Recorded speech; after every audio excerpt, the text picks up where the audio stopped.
So today we're going to go over module number 1, and it's called pre-production. Pre-production is basically when you prepare your story idea, you collect your thoughts, you get ready to go out in the field, you get your gear together, you get everything assembled so that you're ready to go out and actually produce this thing, this story. I presume, I hope that all, or at least most of you, are going to produce your own pieces as we move along this course.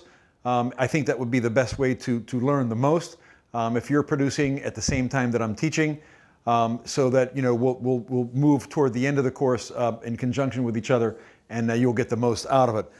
When we talk about conceptualizing the final project, I'd like you to, those of you who are gonna produce a piece, pick something that is doable. Do not set yourselves up for failure. In other words, pick a story that's appealing to you, that you have access to, that there are no difficulties in getting access to. Too many children aren't involved, because sometimes children their parents can be kind of sketchy about you videoing their kids. Make it geographically close. You don't want to do something on the opposite side of the country. You want to approach something that is open and accessible, at least 8 hours a day.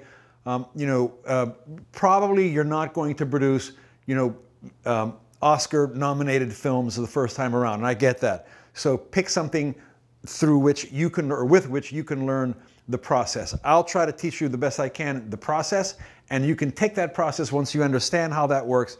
You can take it and apply it to just about any story that you want to, providing it is a visual story. One thing that we do not do, we do not illustrate print stories. We create our own visual stories, and this is the proof or not of their success or failure. Okay, everything that we do, the value of it depends on what appears here. You might have some fantastic ideas, some great themes and so forth, but if it's not visual, and if it doesn't lend itself to a visual storytelling system, then we're not going to have anything up here that's really compelling to watch. So I've had students do pieces that were done in a donut shop, that were done in a barber shop. I was in Havana a few years ago, and I did a piece on a cigar factory. Okay, 300 people, rollers in a cigar factory, a big warehouse type affair, and all day long, 8 hours a day, people grabbed some tobacco, rolled it up, put it in the press, grabbed some tobacco, rolled it up, put it in the press, grabbed some tobacco, rolled it up, put it in the press. Okay, very repetitive. Beautiful faces, beautiful shapes, beautiful colors in this place, beautiful light coming in the windows and so forth. But it was a controlled situation. The scene had 4 walls, a ceiling, and a floor. It was easily documented. Once in a while there would be some action. Someone would come by and load up the tobacco bins and so forth. I had access to this place. I finally got access to it.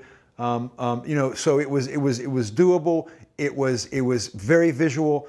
And I had total access. So figure out something that like that you have access to, that's not a distant, that you're not going to have problems with releases and so on and so forth. Set yourself up for success as opposed to failure. Okay. Again, some stories just lend themselves to a visual storytelling, others do not. And again, the proof of the pudding is right behind me. That's the screen. If the stuff works there, then it works. So figure out what your story is going to be.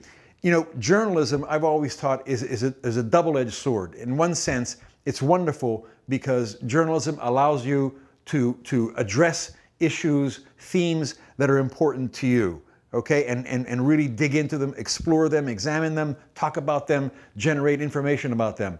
On the other side of that sword is kind of the darker side of it, in the sense that you have to dig into yourself and figure out what's important to you, what drives you, what motivates you, what's meaningful to you, what defines you. Okay, so pick something that's got meaning to you, that is important to you. I've done a couple of pieces for ABC Nightline with Ted Koppel. I consider Ted Koppel, one of the deans of, one of the unofficial deans of journalism in America. And the test of whether they would deal with an issue or do a story about an issue was, so what? What does it mean? So what? Why is this important? Tell me. So what? You have to have an answer for that, okay? All right, so once you have your idea about the story that you want to do during this course, we'll come up with a controlling idea. I want you to come up with a controlling idea. And a controlling idea The women in the audience will be able to understand this a lot, I think. You know, the controlling idea, which I'd like you to come up with very soon for your piece in particular, the controlling idea is like the piece of wire or nylon or string that holds a pearl necklace together, okay? If someone reaches out and grabs that pearl necklace and breaks that string or that piece of nylon or that wire, then the pearls fall onto the ground and they no longer form a necklace. They're just a bunch of pearls running around on the floor. Same thing about a controlling idea. You're going to go out into the field, you're going to gather these pearls, these gems of visuals and sound bites, okay? And you're going to come back, and with your controlling idea, you're going to string them along on your timeline, on your editing line, and you're going to make a story with a beginning, a middle, and an end. And a controlling idea is normally best expressed in a single sentence that begins with something like, "My story shows," or "My story explores," or "My story explains," and then you finish it, a single sentence. And you know, your controlling idea can change along with the stuff that you generate in the field. And when you look at the stuff and you discover that, oh my God, I found certain things here that I didn't realize were there. So that can change, but I want you to start thinking about that controlling idea and what your piece is really about, what it explores, what it explains, what it really does, okay? And you know, start thinking of a title too, because a title is kind of like the embodiment, you know, the few word embodiment of that controlling idea. And the title is a very short version, if you will, of the controlling idea, and it typically does one of two things. The title either gives the viewer some information about the upcoming story, or the title kind of just pricks the interest of the viewer and makes the viewer want to see the upcoming story. You know, start thinking about all of these things. Control your story idea, your controlling idea, your title, and you know, when we come back in a couple of minutes, we'll start talking about the ABCs of the visual language and how you put this visual language together to explain your stories, to explore your stories, to tell your stories.